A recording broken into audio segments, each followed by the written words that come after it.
Hello दोस्तों, कैसे हैं आप लोग। उम्मीद करता हूं बढ़िया होंगे और आपके अपने यूट्यूब चैनल एम्पेरिकल इंस्टीट्यूट पे सभी का स्वागत है। और आज हम डिटेल में बात करने वाले हैं एसएससी फेज़ 12 एग्ज़ाम के बारे में। और ये क्या है, इसमें क्या क्या रिक्वायरमेंट्स लग रही हैं और ये फेज़ 12 एग्ज़ाम होती किस लिए है। क्योंकि अभी तक आपने सुना होगा एसएससी में एग्ज़ाम्स होती है एमटीएस, CHSL और CGL। यदि ये एग्ज़ामें होती हैं तो ये फेज़ 12 किस प्रकार के पदों के लिए एग्ज़ाम होती है, तो ये पूरी डिटेल में आपको बताने वाला हूँ। साथ ही साथ क्या नया अपडेट आया है, नई एसएससी की वेबसाइट आई है, उसके ऊपर क्या क्या आपको नए नए चीज़ें मिलेंगी और आपको क्या नया रजिस्ट्रेशन करना है उसकी भी डिटेल आपको वीडियो के अंत तक मिलेगी। तो आपको वीडियो को अंत तक देखना है। बहुत सारी क्वेरीज आपकी यहाँ पर क्लियर होने वाली है। पूरी डिटेल के साथ में मैं ये वीडियो बनाने वाला हूँ। सबसे पहले हम शुरुआत करते हैं कि ये जो एसएससी फेज़ 12 है इसका मतलब क्या है। ठीक है, तो ये जो एसएससी फेज़ 12 है, इसमें एसएससी तो हमें समझ में आता है, ये फेज़ 12 क्या है। यदि हम इसे हिंदी में कहें तो ये है चरण, यानी कि ये 12वें चरण का एग्ज़ाम निकला है। अब ये एग्ज़ाम होता क्यों है इसको मैं आपको समझा देता हूँ। देखिए, हर साल एसएससी एमटीएस, CHSL और CGL नाम से एग्ज़ाम लेता है। अब जब ये एग्ज़ामें हो जाती है तो आपको पता है कि ये एग्ज़ामें जो हैं वार्षिक रूप से यानी कि ईयरली होती है, वर्ष में एक ही बार होती है एमटीएस, CHSL और CGL। अब मान के चलिए कि एमटीएस में किसी एग्ज़ाम के बाद में कोई व्यक्ति मान के चलिए कि पोस्ट तो भर चुकी है, लेकिन अचानक किसी व्यक्ति का देहांत हो जाता है जो वर्किंग पर्सन है वहाँ पर एसएससी एमटीएस में, या फिर अचानक वो अपना इस्तीफा दे देता है, या किसी भी कारण की वजह से परीक्षा होने के बाद में कुछ ही समय के बाद में एक पद जो है वो रिक्त हो जाता है। इसी प्रकार से CHSL में भी और इसी प्रकार से CGL में भी, जो मैंने आपको कंडीशन बताई। अचानक एग्ज़ाम हो जाने के बाद में वर्ष के बीच में जो पद रिक्त होते हैं उन्हें भरने के लिए एक चरण स्थापित किया गया जिसका नाम था फेज़ 12। अब ये जो ये 12 है ये इस 12वें चरण की बात है, यानी कि पिछले 12 चरणों से, यानी 12 लगभग वर्षों से ये परीक्षा हो रही है। तो इस तरीके से फेज़ पहली बार जब ये आई थी तो ये फेज़ 1 थी, फिर फेज़ 2, फिर फेज़ 3, इस तरीके से ये 12वां चरण आ चुका है इस परीक्षा का। तो सबसे पहले तो हमने इस डिटेल को समझ लिया कि ये एग्ज़ाम है क्या। ये उन पदों को भरने के लिए एग्ज़ाम होती है जो कि इन नियमित एग्ज़ामों के अलावा खाली हो जाते हैं अचानक वर्ष के बीच में। तो ये उसी वक्त आती है जब लगभग इनका बीच का समय होता है। तो अब मैंने उम्मीद करता हूं कि आपके डाउट क्लियर कर दिए कि एसएससी फेज़ क्या है। अब हम बात करते हैं यहाँ पर कि यहाँ ये जैसे कि एग्ज़ाम्स की हमने बात करी एमटीएस, आप जानते हैं एमटीएस एग्ज़ाम जो होती है वो 10th बेसिस पर होती है। CHSL जो एग्ज़ाम होती है वो 12th बेसिस पर होती है, और CGL एग्ज़ाम जो है वो ग्रेजुएशन बेसिस पर होती है। तो अब आपको ये समझ में आ गया होगा कि फेज़ 12 की जो एग्ज़ाम होती है वो इन तीनों 10th, 12th और ग्रेजुएशन को मिला करके सभी पद जो होते हैं उनको मिला करके वो पद भरे जाते हैं। तो ये रहा फेज़ 12 का जो एजुकेशन क्वालिफिकेशन होता है। 10th बेसिस पर भी इसे लोग भर सकते हैं, 12th बेसिस पे भी भर सकते हैं और ग्रेजुएशन बेसिस पे भी भर सकते हैं। तो ये पहला तो मैंने आपको चरण बता दिया, यानी कि पहला स्टेप हमने क्लियर कर लिया, एसएससी फेज़ 12 एग्ज़ाम क्या है। इसी प्रकार से आपको टाइमलाइन के थ्रू अलग अलग टाइमलाइन के ऊपर स्लाइड्स मिल जाएगी। यदि आप पूरा वीडियो नहीं भी देखना चाहते हैं तो आप सिर्फ क्या कर लीजिएगा, टाइमलाइन पे जाकर के अपनी रिक्वायरमेंट पूरी कर लीजिएगा।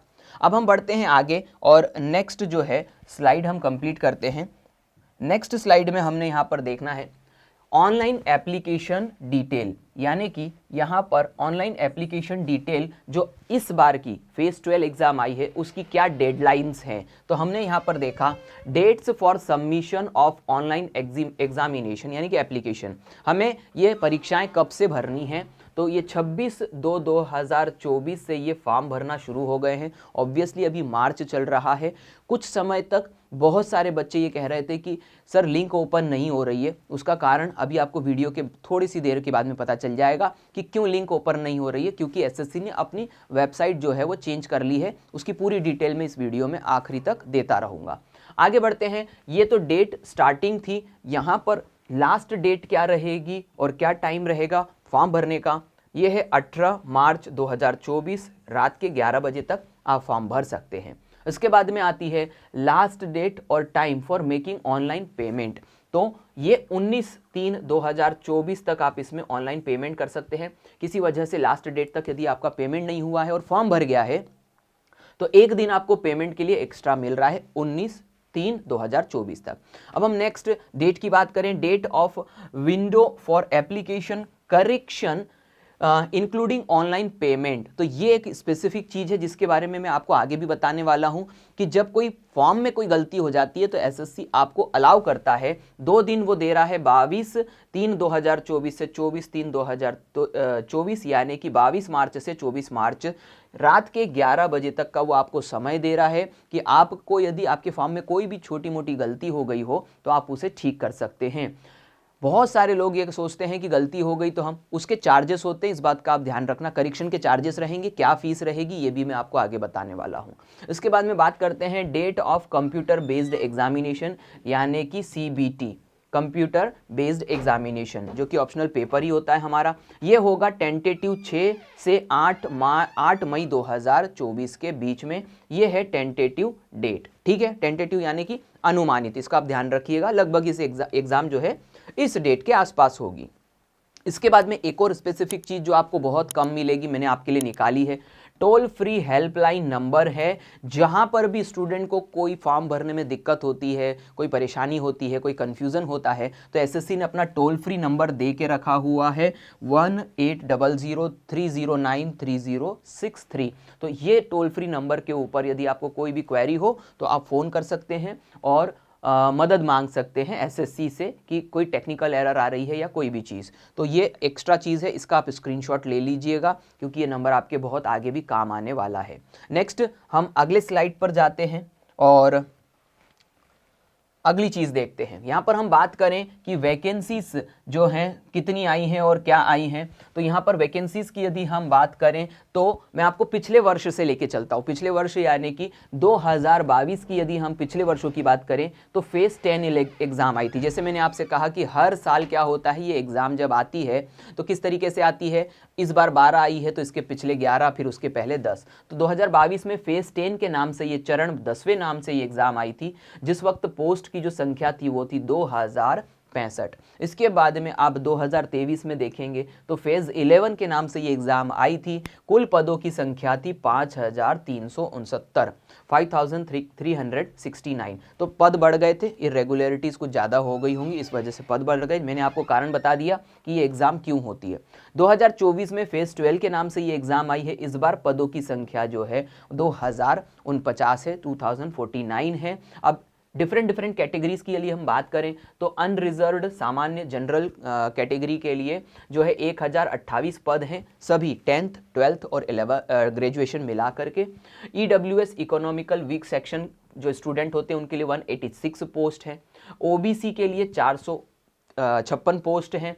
एससी के लिए 255 पोस्ट है, एसटी के लिए 124। इस प्रकार से कुल मिलाकर के पदों की संख्या जो है वो 2049 है। यह है इस बार के 2024 के पदों की संख्या।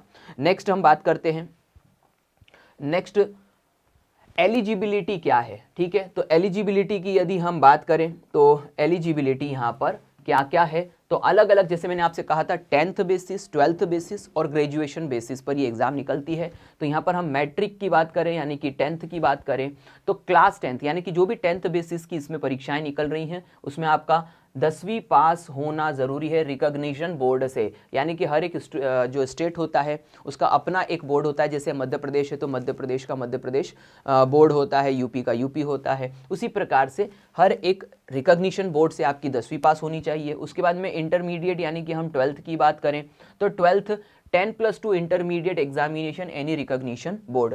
इसके बाद में हम बात करें ग्रेजुएशन की तो सीजीएल पोस्ट जो होती है वो ग्रेजुएशन से ही भरी जाती हैं। तो bachelor degree in any stream in any recognition university, किसी भी मान्यता प्राप्त विश्वविद्यालय से आपके पास एक डिग्री होनी चाहिए, वैलिड डिग्री होनी चाहिए। तो आप ये एलिजिबिलिटी ध्यान रखिएगा। नेक्स्ट बढ़ते हैं अब हम आगे। फीस की यदि हम बात करें जनरल यानी सामान्य, ईडब्ल्यूएस और ओबीसी स्टूडेंट्स के लिए ये फीस है 100 रुपीज़। इसके बाद में वुमेन, SC ST और PWBD यानी कि जो विकलांग होते हैं उनके लिए है नो फीस, कोई फीस नहीं। Person with benchmark disability, no fee. और उसके बाद में हम कहेंगे एक्स सर्विसमैन, नो फीस। ये सारी डिटेल मैं आपको बताने वाला हूँ कि कैसे कैसे आपको आगे भी फॉर्म भरना है। ये हो गई एप्लीकेशन फीस। इसके बाद में हम आगे बढ़ते हैं और अगला स्टेप क्लियर करते हैं। इसके बाद में आता है सिलेक्शन प्रोसीजर। हम यदि सिलेक्शन प्रोसीजर की प्रोसेस की बात करें तो यहाँ पर सबसे पहले आपका सीबीटी कंप्यूटर बेस्ड एग्जामिनेशन यानी टेस्ट होगा। ऑप्शनल पेपर होता है क्योंकि ये कंप्यूटर बेस्ड टेस्ट जो है आपको स्पेसिफिक आपका सेंटर मिल जाएगा, वहाँ पर जाके देना है। इसके बाद में हम बात करें डॉक्यूमेंट वेरिफिकेशन और स्किल टेस्ट, ये दो अलग टेस्ट सीबीटी में क्वालिफाई हो जाने के बाद में होते हैं। यहाँ पर डॉक्यूमेंट वेरिफिकेशन के बारे में आपको अभी मैं थोड़ी देर बाद में एक इंपॉर्टेंट इन्फॉर्मेशन देने वाला हूँ। बहुत सारे स्टूडेंट बहुत बड़ी बड़ी गलतियाँ कर देते हैं, परीक्षा तो निकाल लेते हैं लेकिन बहुत बारीकी की वजह से आखिरी में जाके डॉक्यूमेंट वेरिफिकेशन की वजह से उनका पेपर रुक जाता है। तो थोड़ा सा आप आगे ध्यान देंगे तो आपको डॉक्यूमेंट वेरिफिकेशन से रिलेटेड में बहुत सारी इन्फॉर्मेशन इसमें अभी आगे देने वाला हूँ। चलिए आगे बढ़ते हैं अब हम लोग। और आगे बढ़ने के बाद में यहाँ पर क्वालिफिकेशन की यदि हम बात करें, क्वालिफाइंग मार्क्स कितने होने चाहिए, ये क्या चीज़ है, क्वालिफाइंग मार्क्स का रिक्वायरमेंट क्यों है इस एग्जाम में, वो मैं अभी आपको बताता हूँ। तो यहाँ पर अनरिजर्व्ड कैटेगरी के लिए परीक्षा में कम से कम 30% अंक लाना जरूरी है। ओबीसी और ईडब्ल्यूएस के लिए 25% अंक लाना जरूरी है और अदर कैटेगरीज के लिए कम से कम 20% अंक लाना जरूरी है। ये क्यों करना पड़ रहा है ये मैं आपको बताता हूं। मान के चलिए कि कोई एग्जाम हुई और उस एग्जाम में 100 लोगों को जाना चाहिए था, लेकिन 100 लोगों को जाना था और पोस्ट कितनी थी, 20 थी। मान के चलिए कि 100 की जगह सिर्फ और सिर्फ 15 ही लोग एग्जाम देने के लिए गए और 15 लोगों ने भी पेपर में जो नंबर प्राप्त किए वो 10 नंबर, 15 नंबर, 12 नंबर ऐसे प्राप्त किए। अब ये जो है ये तो ऐसी बात हो गई कि आप पेपर देने गए और आपने बिना कोई कंपटीशन यानी कि बिना किसी मेहनत के आपने कुछ भी नंबर लेकर के आ गए और आपको पेपर में क्वालिफाइंग मार्क्स यानी कि आपको नौकरी मिल गई। ऐसे कुछ उदाहरण पहले सुने भी थे हम लोगों ने। इसको खत्म करने के लिए एसएससी ने हर एक कैटेगरी के लिए एक मिनिमम मार्क्स रखे हैं ताकि आप इतने भी नहीं लाते हैं तो यदि ये संख्या कम भी होती है तो इसका मतलब ये नहीं है कि आप कुछ भी नंबर ला करके सेलेक्ट हो जाएंगे। तो ये मैंने आपको इसलिए बताया और ये हो भी जाता है क्योंकि कोई भी इतना मूर्ख नहीं है आजकल की इतने कम नंबर लाएगा। और लोग आजकल तो आप समझ ही सकते हैं कि कितने ज़्यादा लोग हर सेंटर पे पेपर देने जाते हैं। फिर भी मैंने आपकी जानकारी के लिए बता दिया कि कम से कम इतना तो नंबर हमको मिनिमम लाना ही है, संख्या बल यदि नहीं भी है तो। इसके बाद में हम बात करेंगे आगे नेक्स्ट चीज़ की। तो यहाँ पर हमने कहा फॉर्म करेक्शन। अब जो मैं इंपॉर्टेंट चीज़ आपको बता रहा हूँ उसका आप ध्यान रखना। फॉर्म करेक्शन के लिए यदि मान के चलिए कि आप पेपर में फॉर्म फिलअप कर रहे थे और फॉर्म फिलअप करते वक्त आपके स्पेलिंग मिस्टेक हो गई, यानी कि एग्जाम्पल के तौर पर यहाँ पर मैंने लिखा मेरा नाम राहुल और गलती से जो है वो RAHAL चला गया, तो यहाँ पर RAHUL की जगह RAHL चला गया। आपने जब फॉर्म का प्रिंट आया देखा कि आपके पास ये गलती हो गई है तो फिर आपने क्या करा कि आप घबरा गए, अरे मैं क्या करूँगा। तो उसके लिए भी करेक्शन है। प्रिंट आने के पहले ही आपको ये चेक कर लेना था, लेकिन क्योंकि आपसे ये गलती हुई है तो उस गलती का खामियाजा ये भुगतना पड़ेगा कि फर्स्ट करेक्शन जब आप करेंगे यानी कि पहला करेक्शन करेंगे तो आपको 200 रुपये देना पड़ेगा। आप किसी भी कैटेगरी से, यहाँ पर ये लिखा भी हुआ है कि यदि आपकी कैटेगरी कोई भी हो और जेंडर कोई भी हो, यदि आपको फॉर्म की फीस नहीं लग रही लेकिन आपने गलती करी है तो फिर आपको ये करेक्शन का चार्ज देना पड़ेगा। नंबर 2, फिर आपके पास प्रिंट आया और आपने ये गलती के जगह कोई और गलती दोहरा दी और फिर आप करेक्शन करना चाहते हैं तो सेकेंड करेक्शन पे आपको 500 रुपीज़ फीस देना पड़ेगा। तो ये मैंने आपको वो बताई है डिटेल, जहाँ पर ऐसा लगता है कि गलती हो जाएगी तो ठीक है हम करेक्शन करवा लेंगे लेकिन उस गलती का चार्ज हमें देना पड़ेगा। तो ये मैंने आपको डिटेल बता दी है। और ये डिटेल ये कहाँ तक है, ये है 22 मार्च से लेकर 24 मार्च, ये भी डेट आप याद रखिएगा। आगे बढ़ते हैं। नेक्स्ट जो चीज़ है हम क्लियर करते हैं। नेक्स्ट इंफॉर्मेशन, एज लिमिट में आपके साथ में साझा कर रहा हूँ। एज लिमिट क्या क्या होनी चाहिए इस एग्ज़ाम में। यदि हम बात करें, यहाँ पर एक एग्जाम्पल से समझाऊंगा, आप इसका स्क्रीनशॉट ले लीजिएगा बाद में। ध्यान दीजिए, यदि आप 18 से 25 वर्ष के हैं तो यहाँ पर क्योंकि कैटेगरी मैंने आपको बता दी, यहाँ पर 12th बेसिस की भी परीक्षा है और 12th बेसिस पर भी परीक्षा है ना, और हमने कहा कि ग्रेजुएशन बेसिस पर भी परीक्षा है। तो यहाँ पर सबकी एज लिमिट अलग अलग होगी। तो यहाँ पर हमने कहा 18 से 25 वर्ष का मतलब क्या। अब कभी कभी हम डेट में कंफ्यूज हो जाते हैं, यानी कि कुछ दिन ज़्यादा हैं कुछ दिन कम हैं, तो उसी लिए यहाँ पर अलग अलग के लिए मैंने अलग अलग चीज़ बता दी है। एक को मैं अच्छे से समझा देता हूँ, बाकी आप इसका स्क्रीनशॉट ले लीजिएगा। मान के चलिए कि कोई 18 से 25 वर्ष के बीच में किसी कोई पोस्ट के लिए ये डेट है, एज लिमिट है 18 से 25, तो इसका मतलब ये हुआ कि उसका 2/1/1999 के बाद में जन्म लेना जरूरी है और 1/1/2006 के पहले जन्म लेना जरूरी है। यानी कि इस डेट से इस डेट के बीच में उसका जन्म हुआ हो तो वो 18 से 25 वर्ष का है, ऐसा क्लियर आपको पता चल जाएगा। तो आप इन दो डेट के बीच में यदि जन्म लिए हैं आपने, तो आप 18 से 25 वर्ष के बीच में आते हैं। ये पहले से ही ये स्ट्रक्चर बना दिया है।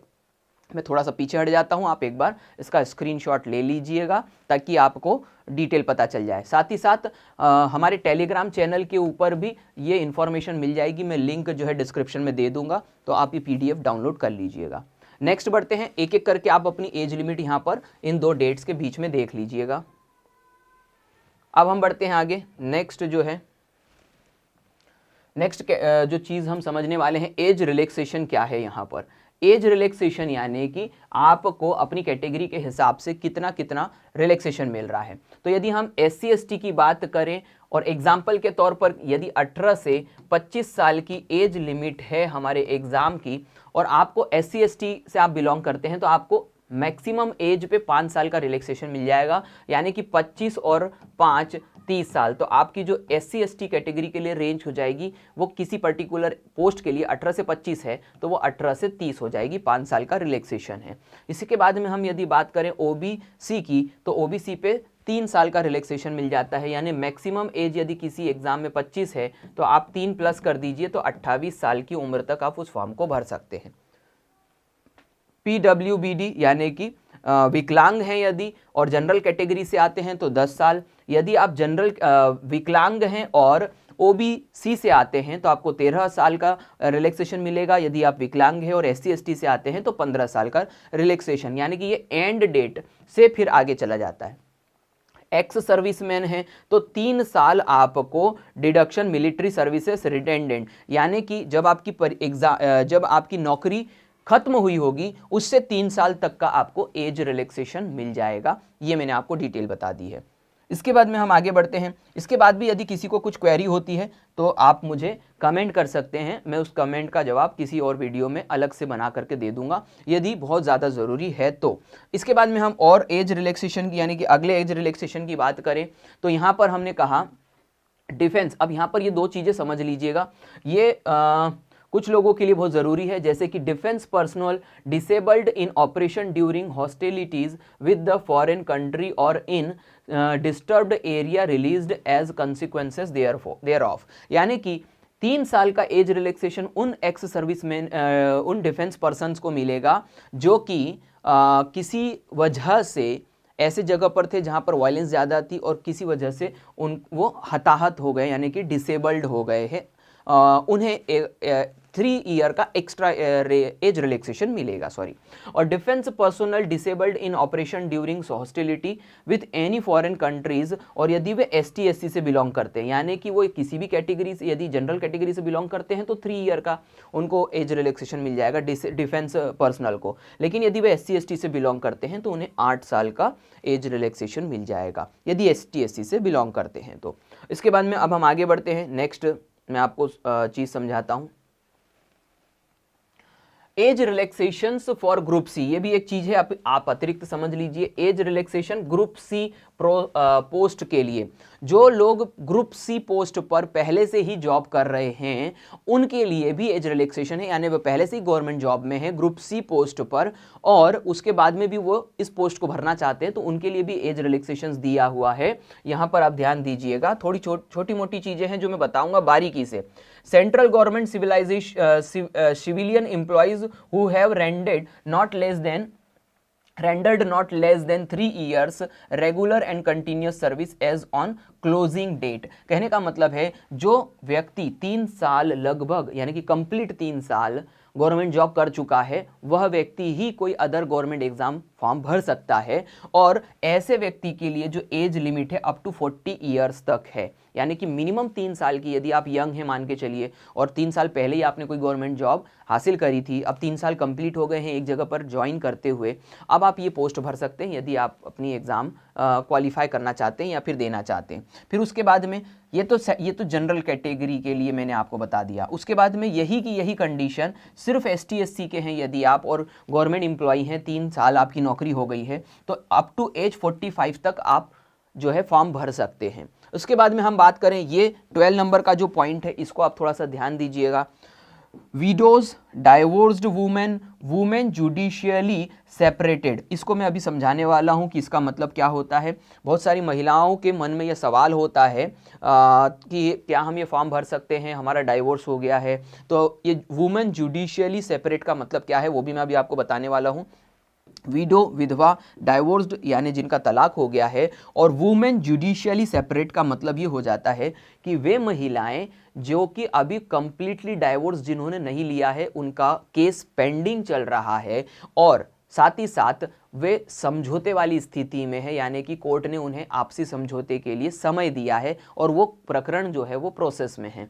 ऐसी महिलाओं को भी अप टू 35 ईयर एज तक का एज रिलैक्सेशन दिया है, ये मैंने आपको डिटेल बताई। इसी के साथ ही साथ 13 नंबर का पॉइंट है विडोज यानी कि विधवा, डाइवोर्स वुमन यानी कि जिनका तलाक हो चुका है, और वुमेन जुडिशरी सेपरेटेड कहने का मतलब है जिनका तलाक प्रोसेस में है और कहीं ना कहीं जो अभी मैंने आपको समझाया ऐसी महिलाएं, लेकिन कौन SC ST कैटेगरी से जो आती हैं उनको 35 साल की जगह 40 साल का एज रिलैक्सेशन, यानी कि 40 साल तक, सॉरी एज रिलैक्सेशन नहीं कह रहा हूं मैं, 40 साल तक की उम्र तक वो ये फॉर्म भर सकते हैं, और 35 यदि वो ST SC से अदर कोई कैटेगरी में है तो। ये मैंने आपको डिटेल बता दी है। इसके बाद में हम आगे बढ़ते हैं। नेक्स्ट जो चीज है वो अब मैं आपको इंपॉर्टेंट बताने वाला हूं, ध्यान दीजिएगा अब इस चीज को।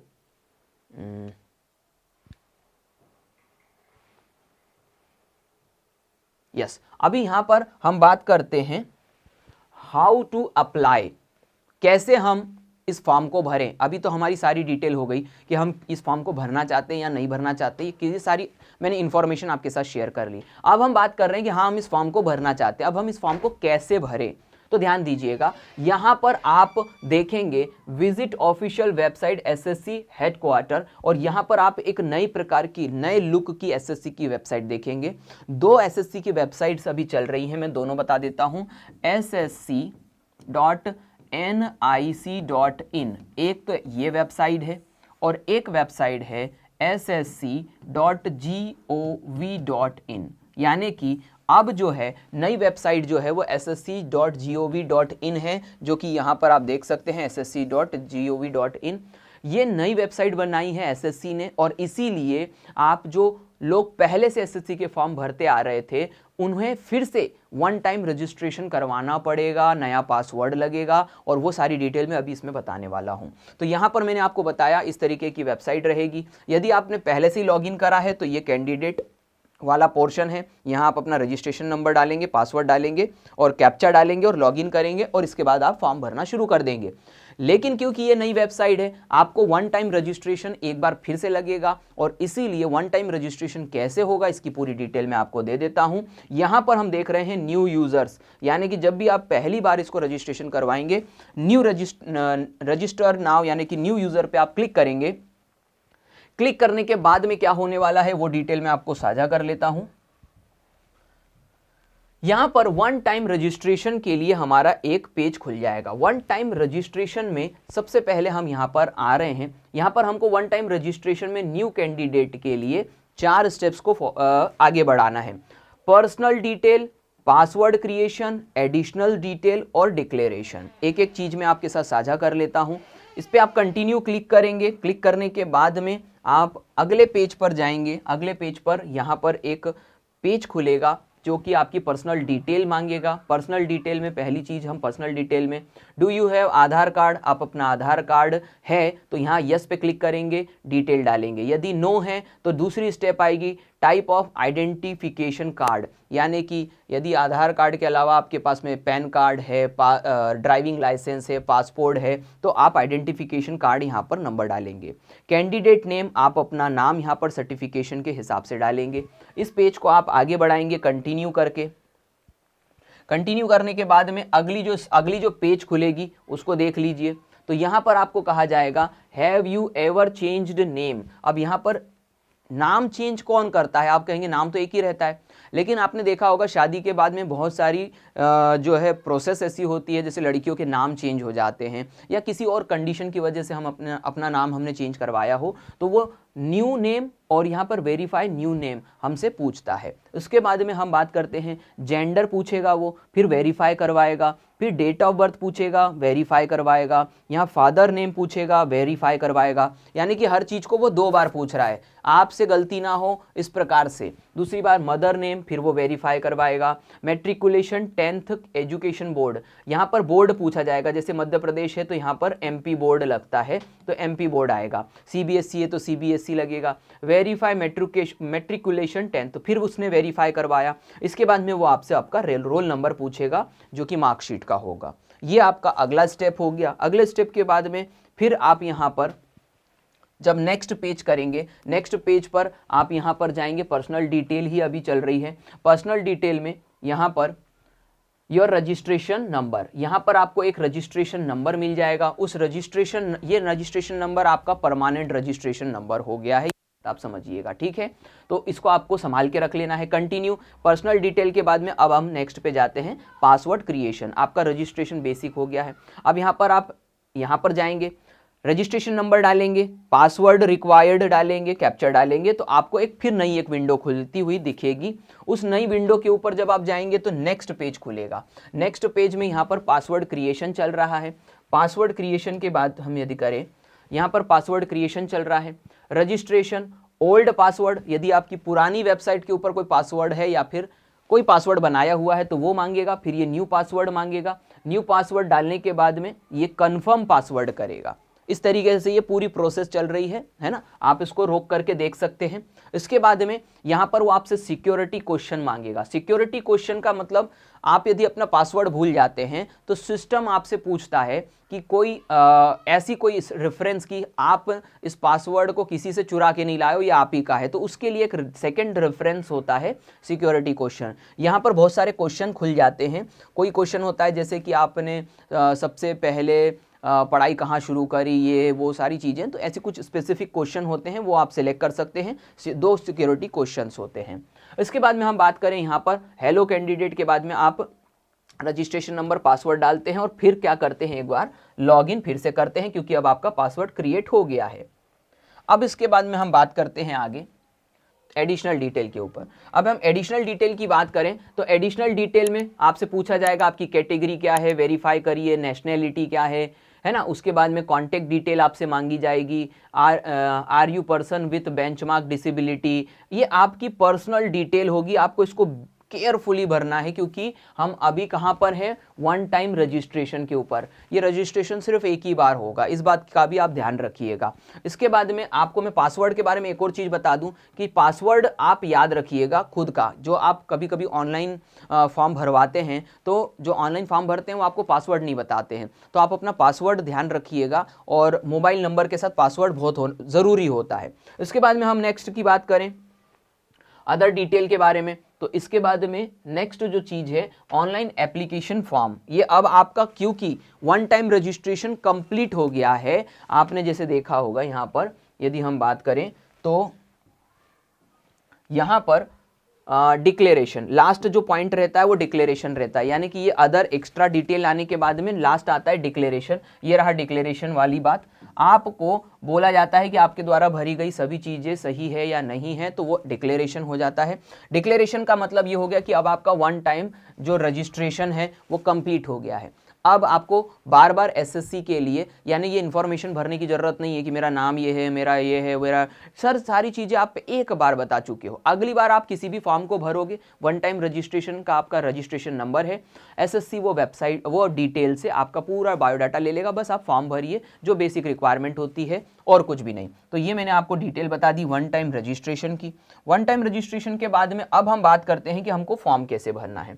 तो फॉर्म हमको इस तरीके से भरना है, ऑनलाइन एप्लीकेशन फॉर्म। यहाँ पर हम पर्सनल डिटेल डालेंगे, मान के चलिए कि ये कोई नाम है सचिन कुमार, ये है ना, न्यू चेंज नेम, और ये सारी डिटेल उसने पहले से ही आ गई। मतलब क्योंकि ये डिटेल पहले से क्यों आ चुकी है, इसलिए आ चुकी है क्योंकि हम ऑनलाइन रजिस्ट्रेशन भरते वक्त पहले ही वन टाइम रजिस्ट्रेशन करवा चुके हैं। ये सारी की सारी डिटेल आप बाद में भरते हैं, जो कि हर फॉर्म भरते वक्त ज़रूरी होती है। इसके बाद में अब हम बात करें नेक्स्ट चीज़ की, तो यहाँ पर एक्स सर्विसमैन, यानी कि ये अब हमसे अतिरिक्त उस पर्टिकुलर फॉर्म को भरने के लिए डिस्ट्रिक्ट आपकी कौन सी है, डिस्ट्रिक्ट आपकी कौन सी है, आपका पिन कोड क्या है, correction address, state, district, pin, ये पर्टिकुलरली जब हम उस फॉर्म को भरेंगे तो वन टाइम रजिस्ट्रेशन के बाद की डिटेल होगी। इसके बाद में हम आगे बढ़ते हैं। नेक्स्ट चीज है ऑनलाइन एप्लीकेशन फॉर्म, उसी प्रोसेस में हम आगे बढ़ रहे हैं। क्या क्या डिटेल आती है और भी मैं आपके साथ साझा कर लेता हूं। पोस्टल डिटेल, यानी कि आपको जो कॉल लेटर भी इवन, यानी कि बाद में जब एसएससी भगवान करेगी आप सफल हो जाए, अच्छी मेहनत हो आपकी, तो आपको जो डिटेल है ये उसके लिए रहता है कि आपको पोस्टल के द्वारा कोई चीज़ पहुंचानी है। तो कैंडिडेट क्वालिफिकेशन हो गया, इस तरीके से छोटी छोटी सारी डिटेल जो है एसएससी आपसे ले लेता है ना। प्रेफरेंस 1 यहाँ पर आता है, प्रेफरेंस ऑफ एग्जामिनेशन सेंटर। तो यहाँ पर आपको वो 3 ऑप्शन देता है, 1, 2 और 3। यहाँ पर आप अपनी सिटी के आसपास की 3 सिटीज़ में जहाँ पर भी अवेलेबिलिटी है वो ले सकते हैं, वहीं का आपको सेंटर मिलेगा। इस प्रकार से पर्टिकुलर एक एक स्पेसिफिक चीज़ आपको पूछ ली जाती है, फॉर्म भर दिया जाता है। ये मैंने आपको सेंटर्स के बारे में डिटेल बता दी है। उसके बाद में हम आगे बढ़े ऑनलाइन एप्लीकेशन फॉर्म में। यहाँ पर जो स्पेसिफिक चीज़ है वो मैं आपको साझा कर लेता हूँ आपसे। इफ स्क्राइब्स इज, ये तो ठीक है। वेदर सीकिंग एज रिलैक्सेशन, यदि आप एज रिलैक्सेशन मांग रहे हैं तो आप इस पे यस क्लिक करेंगे। If yes, age relaxation code आपसे पूछा जाएगा कि आप किस कैटेगरी के हैं। उसके बाद में medium skill test, medium of skill test, यानी कि जब आपका स्किल टेस्ट, यदि आप स्टेनोग्राफर के लिए या डाटा एंट्री ऑपरेटर के लिए पोस्ट भर रहे हैं तो आपसे पूछा जाएगा कि आप हिंदी या इंग्लिश किस में आप टाइपिंग करेंगे, ये आपको सही तरीके से भरना है। बहुत सी बार यहाँ पर लोग जल्दबाजी में गलती कर देते हैं, क्योंकि जो है पर्टिकुलरली ये जो पोस्ट है उसके लिए डिटेल बहुत ज़्यादा लगने लग जाती है। और बहुत सी बार लोग क्या करते हैं, किसी दोस्त से फॉर्म भरवा लेते हैं या किसी भैया को बोल देते हैं कि आप भाई साहब फॉर्म भर दीजिएगा, उसकी वजह से ये गलतियां हो जाती है और बाद में बहुत पछताना पड़ता है। ऐसे बहुत सारे स्टूडेंट हमारे ऑफलाइन क्लास में हमने देखे हैं जिनके छोटी सी मिस्टेक की वजह से जो है वो फॉर्म रिजेक्ट हो जाता है। कंफर्म मीडियम, क्योंकि एसएससी 2 बार कंफर्म आपसे करवा रहा, उसके बाद वो नहीं करवाएगा, ठीक है। इसके बाद में डॉक्यूमेंट अपलोड, आपके जो भी डॉक्यूमेंट्स होते हैं पीडीएफ के फॉर्म में होते हैं, यहाँ पर वो अपलोड हो जाते हैं। इसके बाद में आता है कैप्चर लाइव फोटो। ये एक एक्स्ट्रा जो है नया काम अभी एसएससी ने शुरू किया है कि पहले हमारी फोटो अपलोड हो जाती थी, लेकिन अब जो है हमारा कैप्चर होगा लाइव फोटो। यानी आपको सामने बैठना है, जैसे कभी आपने आधार अपडेट करवाया हो या आधार बनवाया होगा तो हमें पहले फोटो यानी कैमरा के सामने बैठना होता है। तो यहाँ पर आपकी लाइव जो है फोटो अपलोड होगी, इसका ध्यान रखना है। और ये है अपलोड सिग्नेचर। अभी मैं थोड़ी देर बाद बताने वाला हूँ कि फोटो किस प्रकार की होनी चाहिए जब आपकी फोटो खिंचाई जा रही होगी। तो यहाँ पर हम आगे बढ़ते हैं, लाइव फोटोग्राफ। अब इस लाइव फोटोग्राफ में आप इस बात का ध्यान रखिएगा, the application module has been design to capture live photograph of the candidate filling up the application form. The candidate should ensure that the photograph captured is clear without cap, spectacle। और इसकी detail में आपको ऐसा करता हूं कि यहाँ पर इस तरीके से बताता हूं, जहां पर कुछ फोटोज मैंने आपके साथ में साझा करी है। ध्यान देना, फोटो यानी कि यहाँ पर फॉर्म भरते वक्त कैसे कैसे कारणों से फॉर्म रिजेक्ट हो जाता है। पहली बात, ओके अलाउड, ये सबसे बेस्ट चीज है जो आपके कैप्चर होनी चाहिए लाइव फोटो में। ये नहीं चलेगा, यानी कि एक्स्ट्रा कलर मत करवाइए, ज़्यादा उसको कलरफुल मत करिए। नंबर 2, टू क्लोज, बहुत ज़्यादा क्लोज नहीं होना चाहिए। उसके बाद में इनवर्स फोटो, उल्टी फोटो डल गई गलती से, इसलिए भी रिजेक्ट हो जाता है। टू डार्क, बहुत ज़्यादा डार्क हो गई, यदि कोई जो आपका कैमरा है वो अंधेरे में फोटो ले रहा है तो वहाँ पर फिर फोटो डार्क आ जाती है। गॉगल्स के साथ में आपको फोटो नहीं खिंचवानी है। इसके बाद में यहाँ पर देखेंगे ब्लर फोटोग्राफ, यानी कि कुछ लोग होते हैं जो सिर्फ फोटोग्राफ का भी फोटोग्राफ लेकर के डालने की कोशिश करते हैं, वो भी गलत हो जाएगा। ब्लर, ये भी दिख रहा है, ये भी ब्लर है। इसके बाद में फेसिंग साइडवेज, यानी कि कुछ लोग कुछ एक्शन करते हुए ऐसे करके फोटो खिंचवाते हैं, तो ये भी फोटो नहीं चलेगी। इसके बाद में टू स्मॉल, यानी पूरे पेज के ऊपर आपने क्या कर दिया, यहाँ पर फोटोकॉपी जैसा इसको करवा लिया, ये भी नहीं चलेगा। इसके बाद में स्पेक्टिकल्स, यानी कि यदि किसी को नंबर के चश्मे लगे हैं तो इस तरीके की फोटो भी रिजेक्ट हो जाती है, आपको वो हटाना है। और आखिरी में विथ कैप, यानी कि कुछ लोग जैसे मान के चलिए कि बाल कम है या फिर किसी कारण की वजह से बाल कटवाने पड़ गए हैं, तो कैप लगा लेते हैं, सोचते हैं कि चल जाएगा, लेकिन ये भी नहीं चलेगा। तो ये बहुत इंपॉर्टेंट इन्फॉर्मेशन मैंने आपके साथ साझा करी, जिसके आधार पर कहीं ना कहीं पेपर देने से भी हम वंचित हो जाएंगे, बस इतनी सी छोटी सी गलती की वजह से। ध्यान देते हैं। नेक्स्ट अब हम चलते हैं आगे।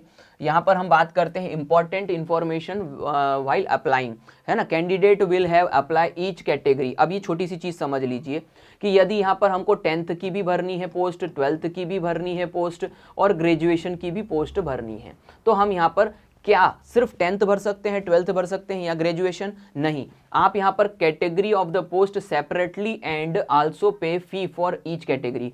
आपको यदि 10th बेस की मल्टीटास्किंग भरनी है, 12th बेस की CHSL और ग्रेजुएशन बेस की CGL, तो आप सेपरेटली तीनों को भर सकते हैं। लेकिन यदि आप जनरल कैटेगरी से हैं और यदि आपको कोई फीस लग रही है तो 100 रुपये इसके भी आपको देने पड़ेंगे, इसके भी देने पड़ेंगे और इसके भी देने पड़ेंगे। तीनों के लिए आपको अलग अलग फीस देनी पड़ेगी। इसके बाद में applications must be submitted in online form only, यानी कि ऑनलाइन के ही फॉर्म में आपको देनी है, ऑफलाइन नहीं देनी है। You are again advise that name, father's name और ये सारी डिटेल जो अभी मैंने आपको बताई, जिसके ऊपर भी स्टार मार्क्स लगा रहता है, वो डिटेल आपको बहुत केयरफुली भरनी है। और यदि आप वो नहीं भरेंगे तो इसमें SSC की कोई गलती नहीं, क्योंकि SSC हर एक चीज़ के बाद में वो कन्फर्मेशन ले रहा था, आपको मैंने अभी बताया था। इसके बाद में हम आगे बढ़ेंगे और अंतिम चीज, कुछ चीज़ों को हम समझ लेते हैं, जैसे कि सिलेबस है। सिलेबस क्या आएगा, एग्जाम का पैटर्न क्या रहने वाला है।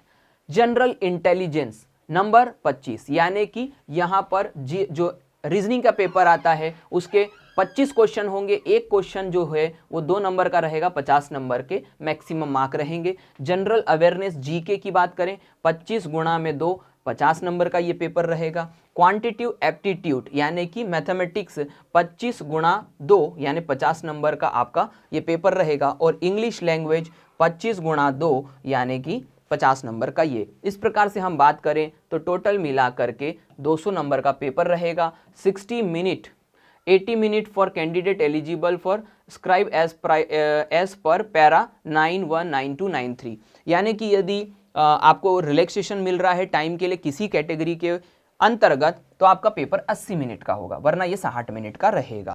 तो ये मैंने आपको बता दिया, 200 नंबर का पेपर रहेगा और टोटल क्वेश्चन जो आएंगे इसमें 100 रहेंगे।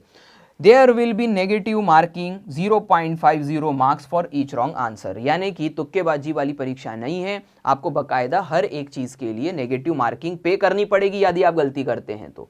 नेक्स्ट चीज़ हम समझते हैं सिलेबस मैट्रिकुलेशन। सिलेबस की यदि हम बात करें तो यहाँ पर मैं आपको शॉर्ट में बताऊंगा कि यहाँ पर सिलेबस जो होगा वो क्या होगा।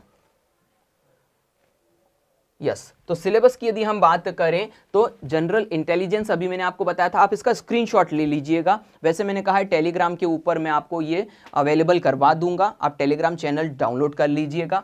इसके बाद में हम नेक्स्ट चीज़ पे आते हैं और यहाँ पर मैंने सिलेबस बताया है general intelligence, general awareness, English language, इसके बाद में क्वांटिटिव एप्टीट्यूड क्या क्या पूछा जाएगा, सारी डिटेल मैंने यहाँ पर निकाली है, आप इसका स्क्रीनशॉट ले सकते हैं, ठीक है। उसके बाद में हम आगे बढ़ते हैं जनरल इंटेलिजेंस, जनरल अवेयरनेस, ये मैंने सब अलग अलग चीज़ों के लिए, ये ग्रेजुएशन लेवल के लिए है ना। इसके पहले मैंने आपको किसके लिए 10th के लिए बताया था, 12th के लिए बताया था, ठीक है। अब हम आगे बढ़ें तो ये सारी, ये भी ग्रेजुएशन के लिए है।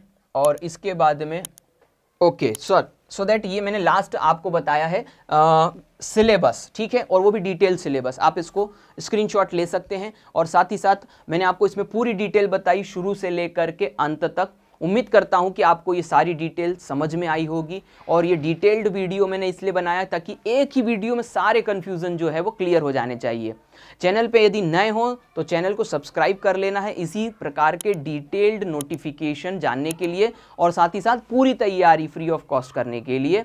वीडियो को देखने के लिए थैंक यू वेरी मच। अगले वीडियो में मिलते हैं आपसे।